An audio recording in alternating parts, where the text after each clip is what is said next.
From Splinters to Substance. A Financial Tale by Mr. Sticks.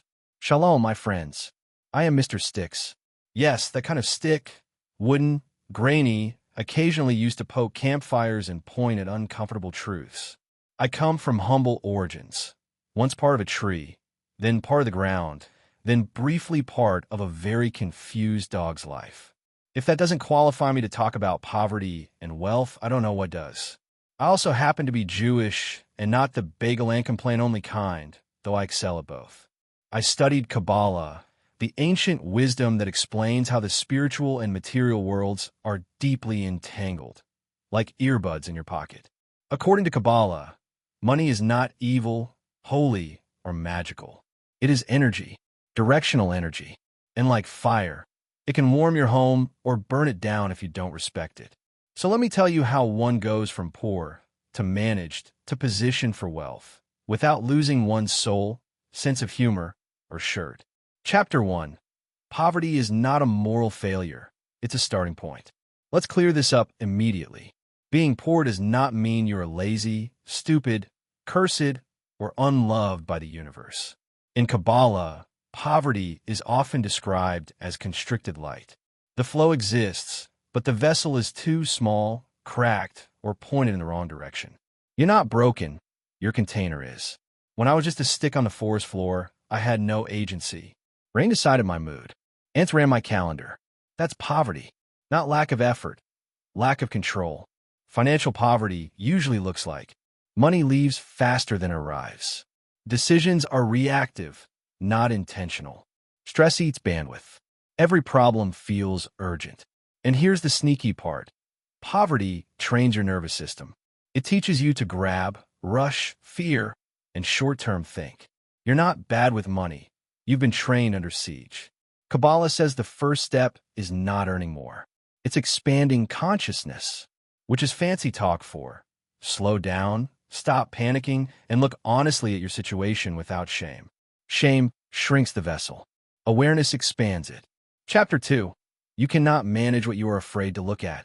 I once avoided looking at a termite problem. Big mistake.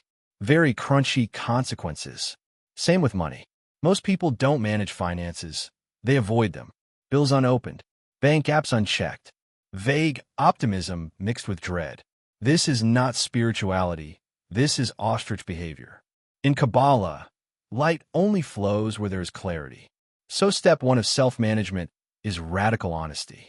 What comes in? What goes out? What is necessary? What is emotional spending dressed up as self-care? No judgment, no drama, just truth. Think of money like a mirror. If you hate what you see, smashing the mirror doesn't fix your face. You adjust. Here's a Kabbalistic rule. Money reveals where your consciousness already is. If you spend to soothe pain, money will leak.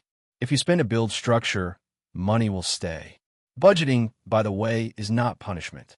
It's boundaries. And boundaries are love. Ask any therapist. Or fence. I know fences. Chapter 3. Discipline is not restriction. It's freedom with a spine. People hear discipline and imagine monks, spreadsheets, and joy dying quietly in a corner.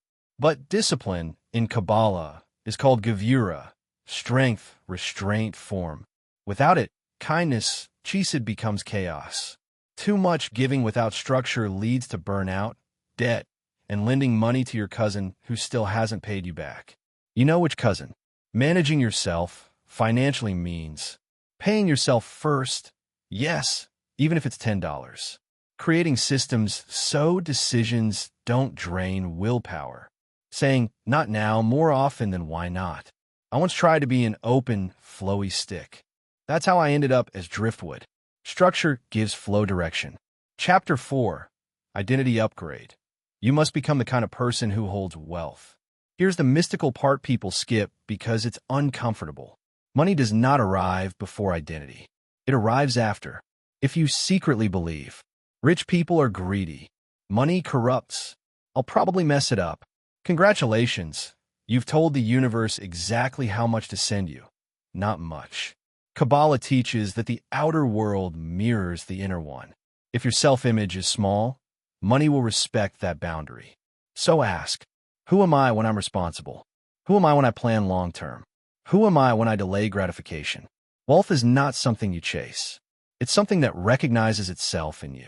Think of money like a nervous cat. You don't sprint at it yelling, "Make me rich." You sit still, show consistency, and eventually it hops onto your lap. Or at least stops running away. Chapter 5. Consumption versus creation. The great fork in the path. At some point, you must choose. Will I mostly consume, or will I begin to create? Poor thinking focuses on relief. Managed thinking focuses on stability. Wealth-oriented thinking focuses on value creation. This doesn't mean everyone must start a startup or hustle until their soul files a missing persons report.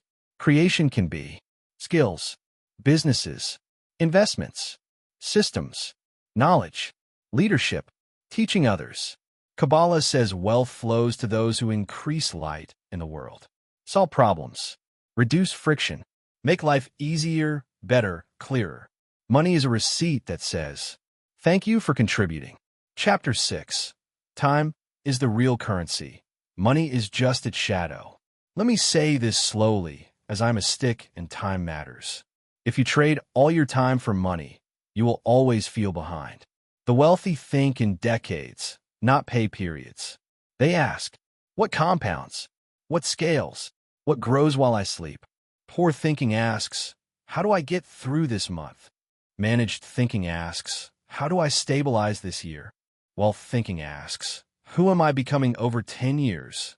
Investing, whether in markets, skills, or relationships, is the practice of letting time work for you instead of against you. Kabbalah calls this aligning with Bina, deep understanding, patience, long vision. Trees get this. I used to be one. Chapter 7. Wealth without purpose is just fancy emptiness. Important warning from a wise stick. If you chase money without meaning, you'll get numbers and still feel poor. Kabbalah teaches that wealth is meant to flow through you, not end with you. Tzedakah, charity, impact, responsibility. These are not afterthoughts. They are structural. People who hoard money fear loss. People who circulate money trust abundance. Ironically, the second group tends to keep more. Final words from Mr. Sticks. You do not go from poor to wealthy in one leap. You go from 1. Unaware aware. 2. Reactive intentional. 3. Short-term long-term. 4. Consumer creator. 5. Fearful responsible. 6. Isolated connected. 7. Empty purpose-driven. Money is not your master. It is not your enemy.